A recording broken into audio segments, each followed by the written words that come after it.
2D and 3D is not so different, and that includes when you're working with the servers.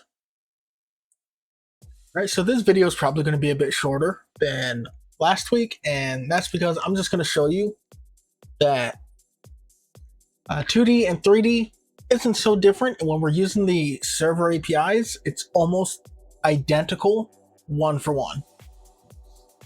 All right, so I've set up an identical scene here, only we're in, of course, 3D, so we have a camera here, the environment, the lights, and that, but we have our player here, which is just a mesh instance, nothing else.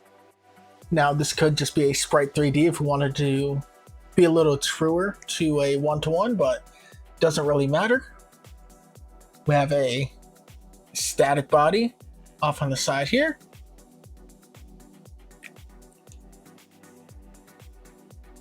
I'm sorry, that I never renamed. That was a little confusing there for a moment. There we go. We have a rigid body off to the right hand side. We have a static body on the right hand side, and of course we have a static body for the floor.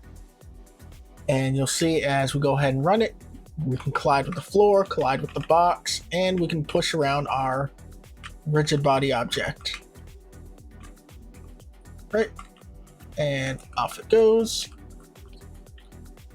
Here we go.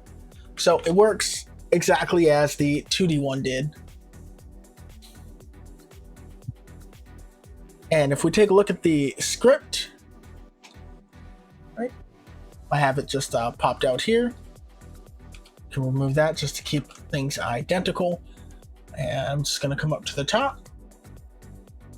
And starting at the top, we can see the 2D version and the 3D. I'm going to be scrolling on both, and I'm going to be going back and forth. And you'll see that it is effectively identical, with the only difference being is all these 2's are changed to a 3. So vector 2's are vector 3's, and PhysicsServer2D's are now PhysicsServer3D's. And that's most of the difference. Now, as we go down, I'll point out some more of the differences, but as we go, we can see 2D, speed, velocity, body RID, and shape RID. Exact same. The only thing that's different is the number we're using with speed, as you would normally expect. Next up, we can take a look at the ready function. So we can see we're still gonna do a body create and set the mode, so passing the RID. This is a kinematic, same thing with 3D. It's the PhysicsServer3D, create the body, set the mode, passing the RID, and set it to kinematic. Next, we have our shape creation. In 2D, we had a rectangle shape create, and then we passed in that RID and the sizing data. 3D, similar situation. We're using a capsule shape, and a capsule has a radius and height, so we're passing that data in, shape ID, and the dictionary of data. So in here, it is a dictionary, and over in 2D, we could just pass in that vector 2. All right, so slight differences there. Next up, in 3D, we can see we do add shape, pass the RID for the body and shape, and we put the physics body inside of our world. So body set space, passing the RID, get world 3D dot space. 2D, that was pretty identical. Body add shape, our body and shape RID, body set space, body RID, get world 2D and space. And to finish off that ready function, our setup, we have our transform variable here, and that's transform 3D identity, transform origin is equal to global position, and then we set the body state, right? So we can keep that up to date with where our player is moving. Body set state, RID, set state transform, passing our transform. Same thing with 2D. The only difference is transform 2D identity, PhysicsServer2D body set state, and PhysicsServer2D body state transform. Right, and the physics server, the physics process isn't going to be really any different. Handle input, our motion is velocity times delta. We have our parameters, it's just a physics test motion parameters 3D. Parameters.from comes from our PhysicsServer3D body get state. And you can see as I click back and forth, they are identical here. Right, even more so. If I go like this, it'll be even harder for you to tell. All right, same thing with our results. Test motion result 2D, test motion result 3D, PhysicsServer2D body test motion, PhysicsServer3D body test motion, exact same parameters.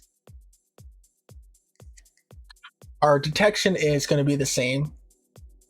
So if collided, motion is result get traveled, motion result get travel.